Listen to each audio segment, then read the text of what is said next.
Welcome to the Adriana Ostapenko podcast. Thank you so much for joining us for another episode. I'm here with Manny. Manny is a good friend. We just spent some time together this past weekend at a boot camp, a US investing boot camp. We got to know each other a little bit more. We're going to be diving into what it looks like to buy multifamily buildings in the US right now. Manny's currently acquiring something down there. And also, how do you even find deals down there? Cool. Thanks for having me on. This will be fun. But yeah, my name's Manny, like you said. I live in Halifax, Nova Scotia.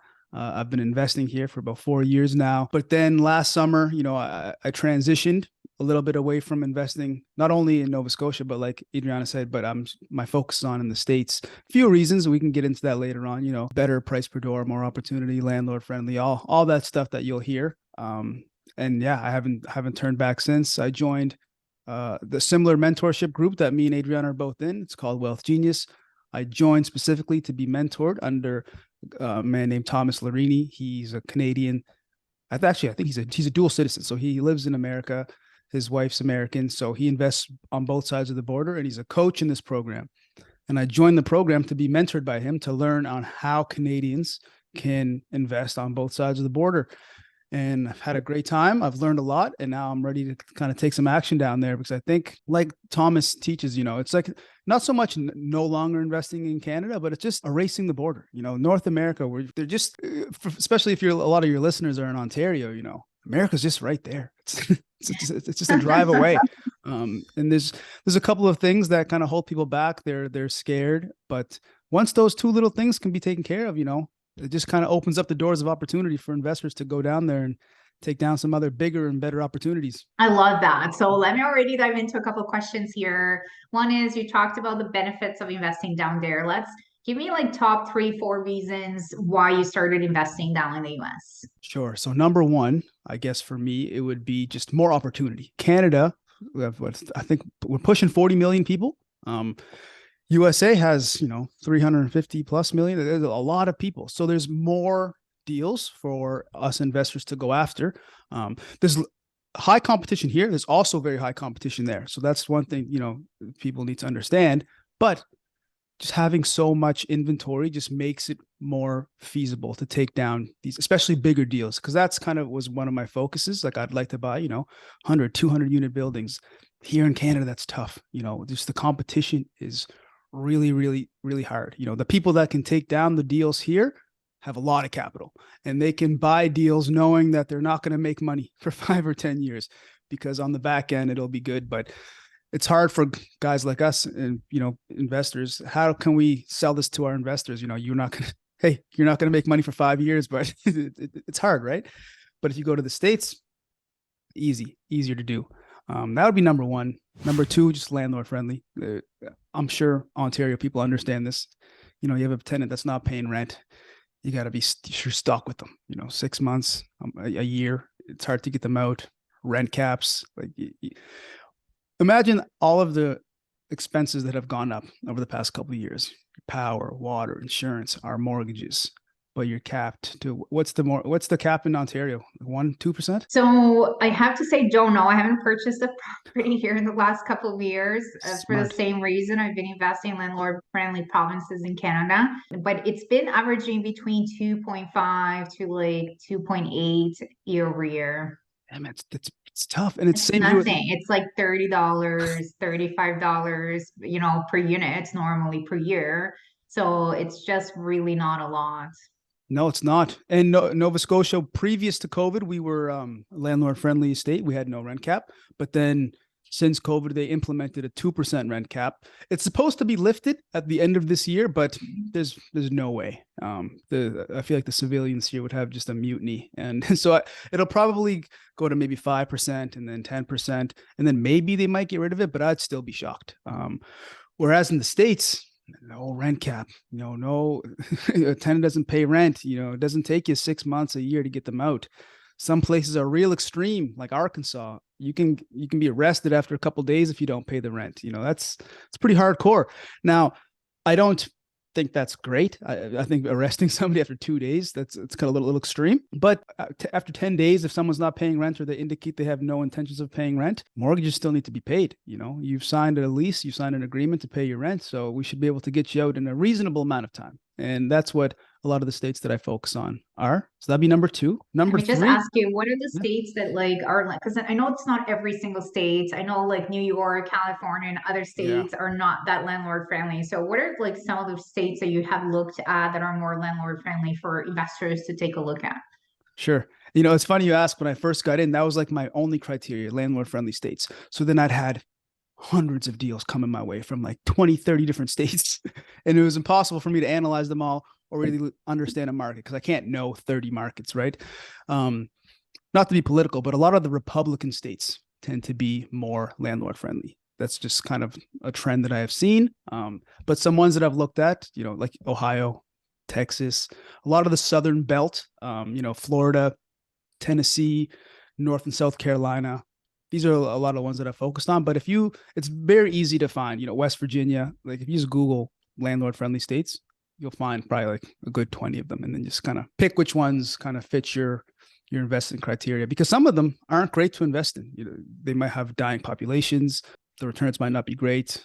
So you have to really know where you're investing. And that's one of the trickiest things about investing in the States, because like from street to street in different cities, it can be drastically different, the type of tenant you'll find and just like the area in and of itself. So having a good power team where you're investing is important, and understanding the market. Awesome. I love that. I think different states, to your point about opportunities down there, I think there's maybe two provinces in all of Canada that are landlord friendly right now. There's Yeah. some that are more than others. There's extremes in there, but on like the top landlord friendliness, maybe two provinces, while in these states you can find quite a few different states that you can look at in different markets, micro markets and macro markets that are landlord friendly. So awesome opportunities. Yeah. And one thing too, it's like it sucks when we buy properties there because our currency's kind of in the dumps right now. But on the back end, you have to think about the rents coming back towards you. It's getting USD. It's pretty nice. It's almost like when Canadians go to, I don't know,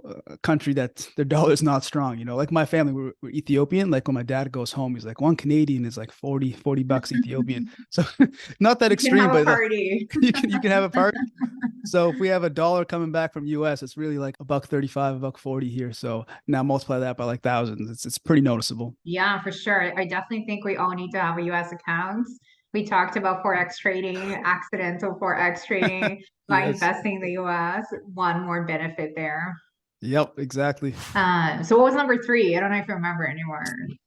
So what did I say? More opportunity, landlord friendly. So just overall, there's some major tax benefits that you can kind of get access to. So over the weekend, we were both at an event here. We learned about the 1031 exchange. That's something America has access to. It's when you sell a property, you can kind of not have to pay a capital gains tax as long as you take the profits and put it into another asset that's same size or bigger.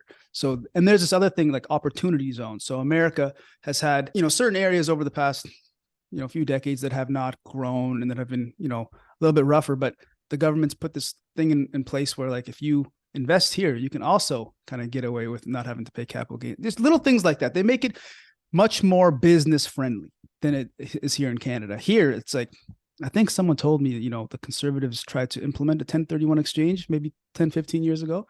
But when they were in power, they're like, no, we can't do that. It's a lot of tax money they'd be Imagine missing that's a out. lot.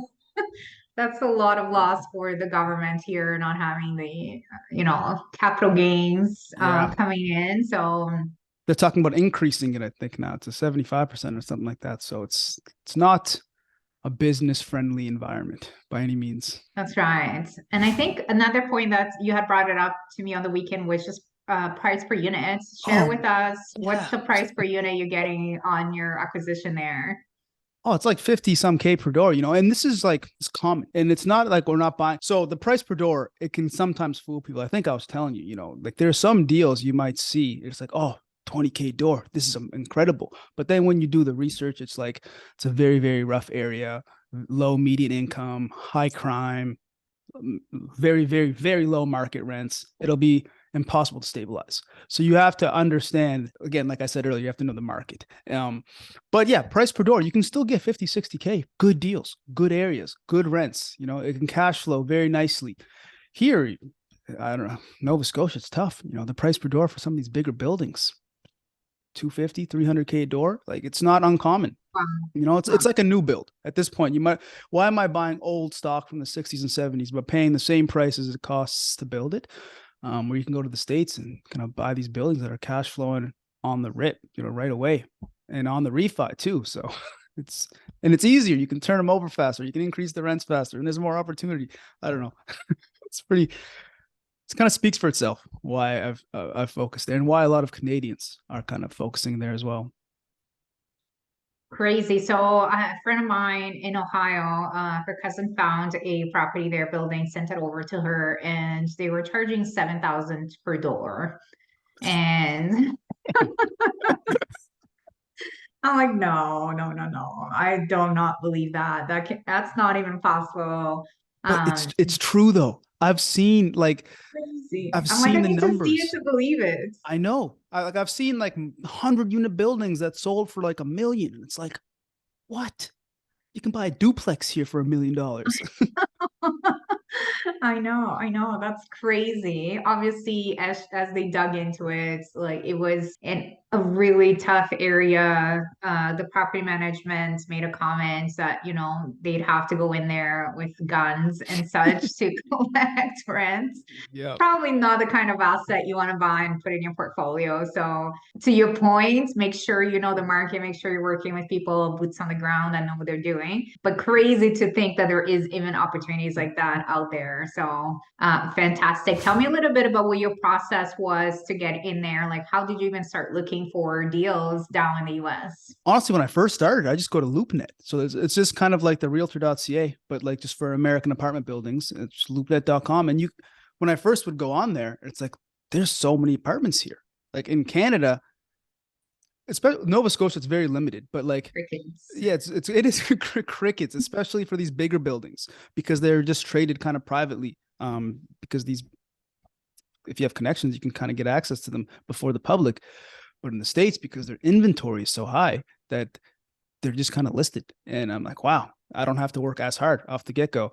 Now, one thing too, sometimes these deals on LoopNet, they're usually inflated. Like they're asking for more than they're probably worth. So that's kind of where it's our job as the investors to do the underwriting, see what it's actually worth, and put in an offer based off of that.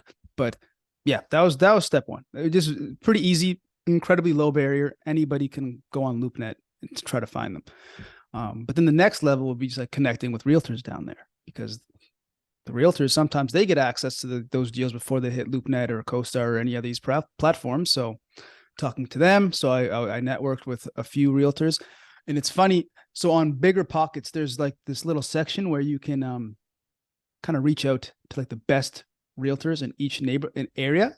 So I went in there and put in 15 different cities, and I just spam clicked every single realtor that I'd like to talk to.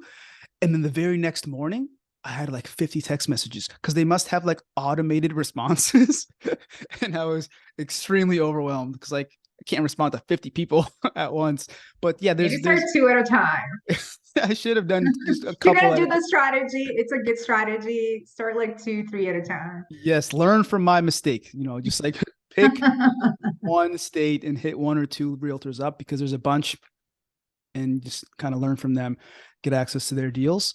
But that's kind of how I was originally looking for deals. And that's even this one that I have under contract. A realtor brought it to me, and I'm like, okay, we can take it down. We'll work on this one, because I'm sure we'll get into it, but I'm really working on finding the off-market deals, because as investors, we know that's where really the best money's made. We can get the best deals and negotiate some good terms. But in the meantime, you don't have to work that hard sometimes. Sometimes real estate doesn't have to be as hard as it is. So how do you find off-market deals, especially down in the US? I have some systems here, but how do you do that down there? Yeah, so I'm really leveraging this one, like I touched on. It's called CoStar. So there's a different platforms. There's one like CoStar, Crexi, Yardi. There's six or seven of them that are just databases. Canada, we have more strict privacy laws. I'm assuming because these don't exist. Because on CoStar, you can log on. It's a paid membership, but then you can literally see access to almost every single multifamily building in America. So on market and off market. So you can click on, like, so the on market ones, they'll be like these little blue squares, and then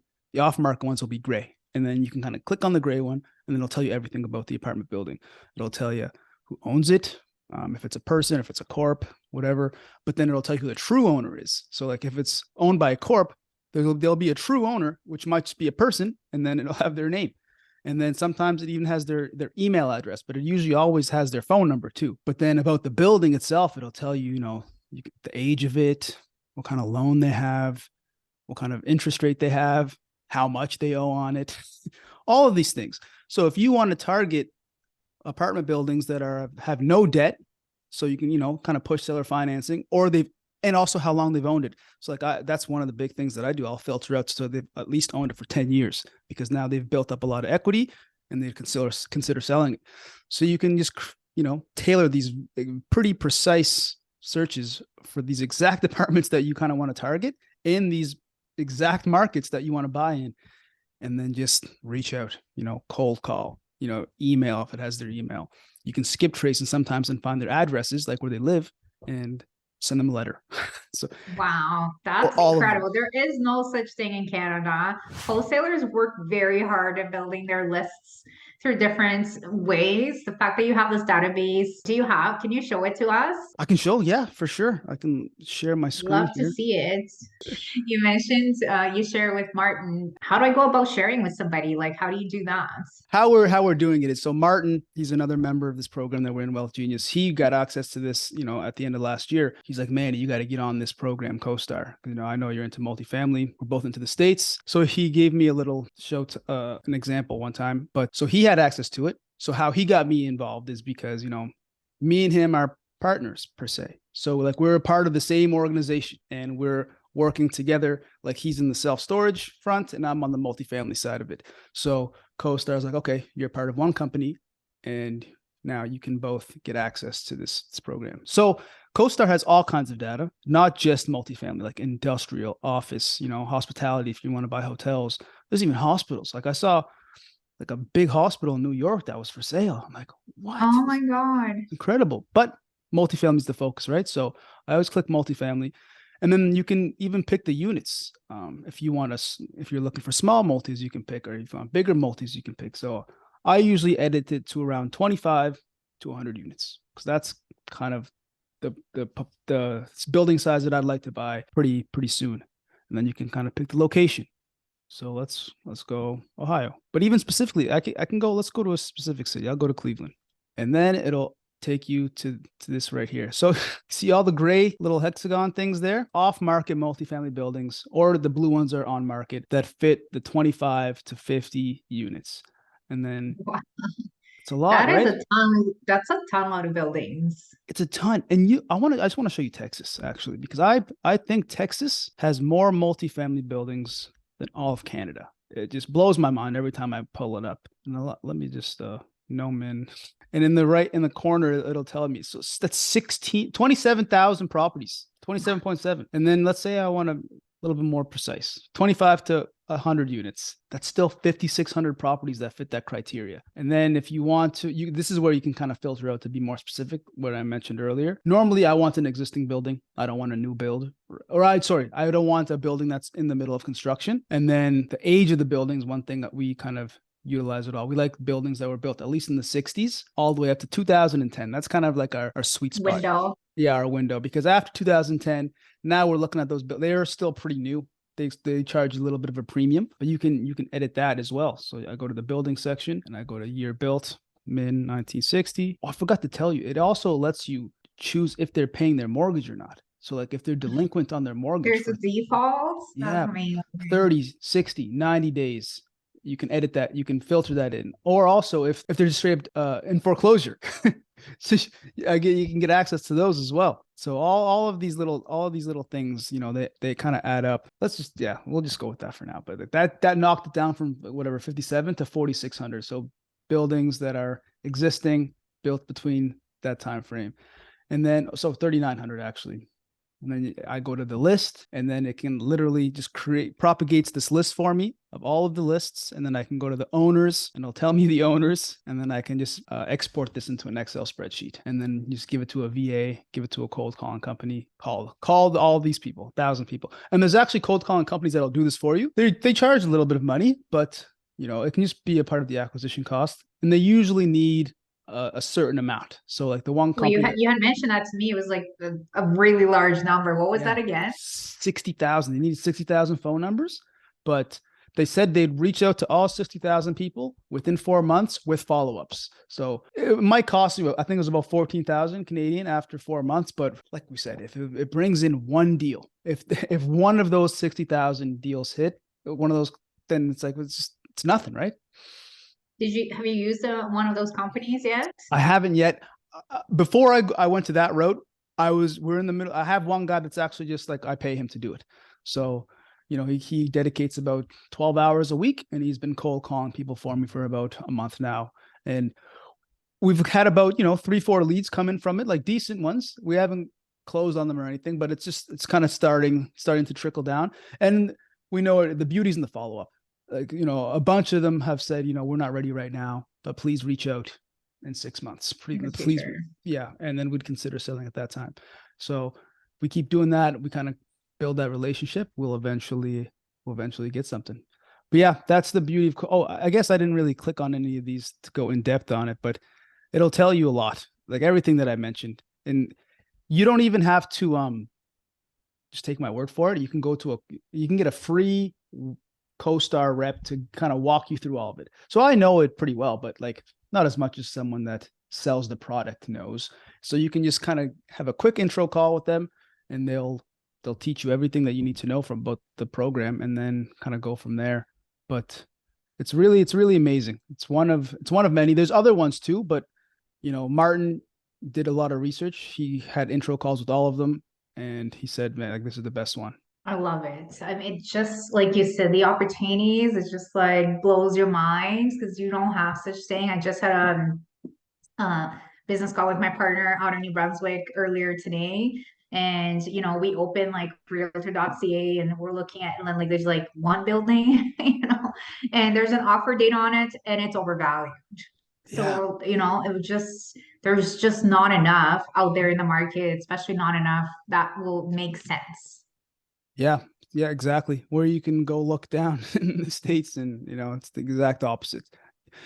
I mean, one thing too, like that's why our multifamilies here are so expensive, because scarcity, right? Like it's kind of supply and demand thing. There's less supply here, so they just kind of go for a lot more.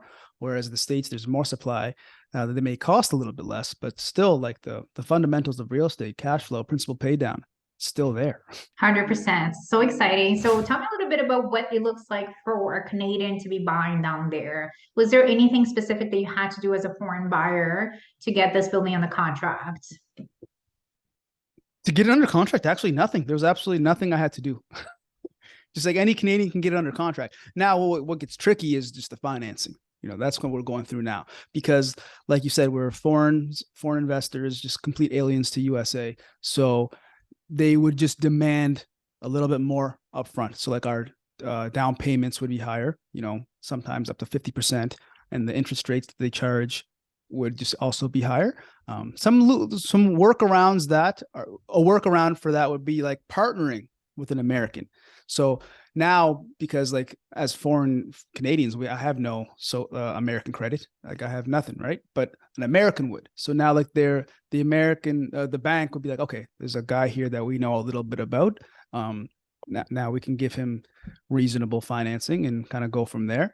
It happens to work out well because like Thomas, one of the partners on my deal, he's an American, so it's working well. But other people, how a Canadian could do it is just partner with an American, but give them a small equity position, but you're really just leveraging their green card, as Alfonso says, because then they don't have to do anything. They don't have to raise any money. They don't have to operate the thing. They don't have to find the thing.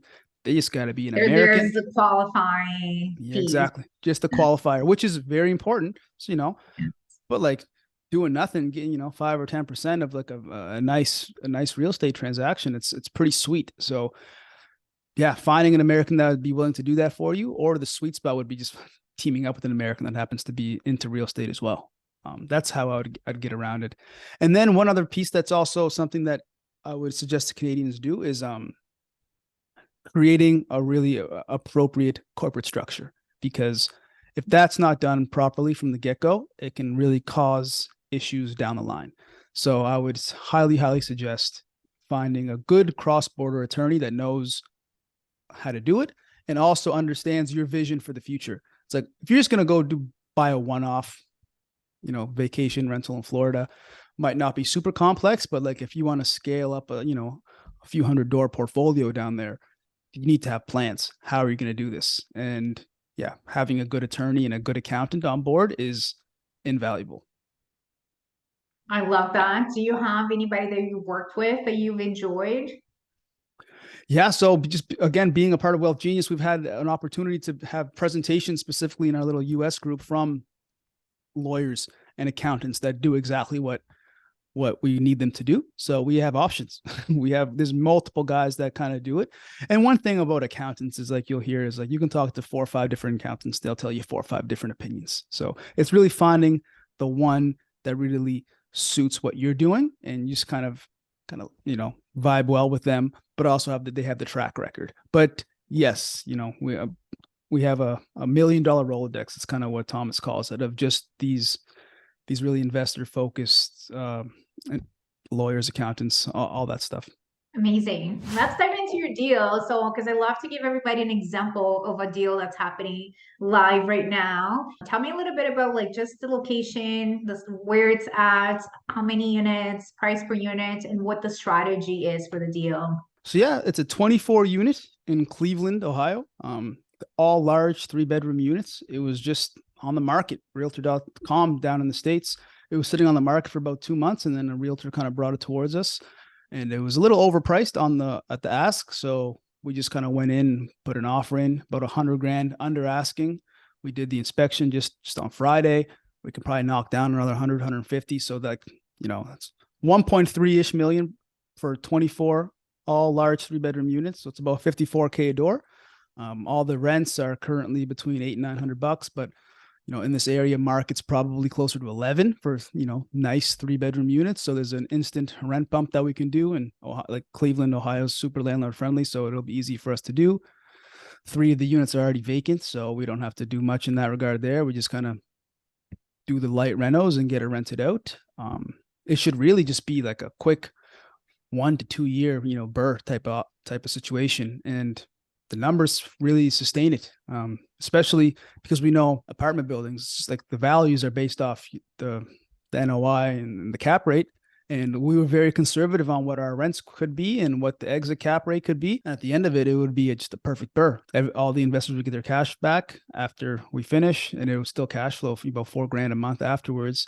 And the part of Cleveland. So Cleveland, again, some rough areas, like I mentioned earlier, but there's also like very nice areas. And we're about 2 streets west of peak real estate in Ohio. So it's a very good area. The inspector that kind of told me that lives in that area, he's told me this is probably like a B- area. So you're going to get a nice working class population. It's not rough, but it's also not like the richest people. But obviously, who that's super rich is living in an apartment building, right? But yeah, we can get good tenants. There's a nice, beautiful church across the street. Popeye's Chicken. It's a nice area. It's not a gigantic deal. Like, we're not getting rich off this one deal, but it's really just getting our toes wet in the market before we kind of scale up to the bigger and better opportunities that are there, and letting our investors come for the ride and making some good money along the way. 2 questions. What's the local cap rate there in Cleveland?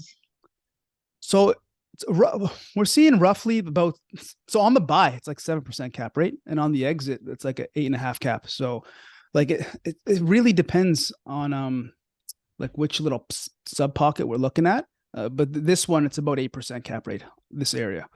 Like the nice area, it's about a little lower, 6.5, sometimes 7. Some of those rougher areas you can buy like 10 plus caps, but like, again, you're buying into a war zone. So of course the return will be better, but the risks much higher. The maintenance. And you mentioned this being like an entry level deal. I love that. I mentioned to somebody at the when we were on the boot camp, I said to her, I said, like, to me, like multifamily is the low hanging fruit when I go into the US. And she laughed and she's like, wow, if the low hanging fruit is multifamily, then fantastic. You don't hear that very often. I feel similar. You just said 24 units, just like an entry level one. So obviously you have bigger goals. What are some of your goals down there?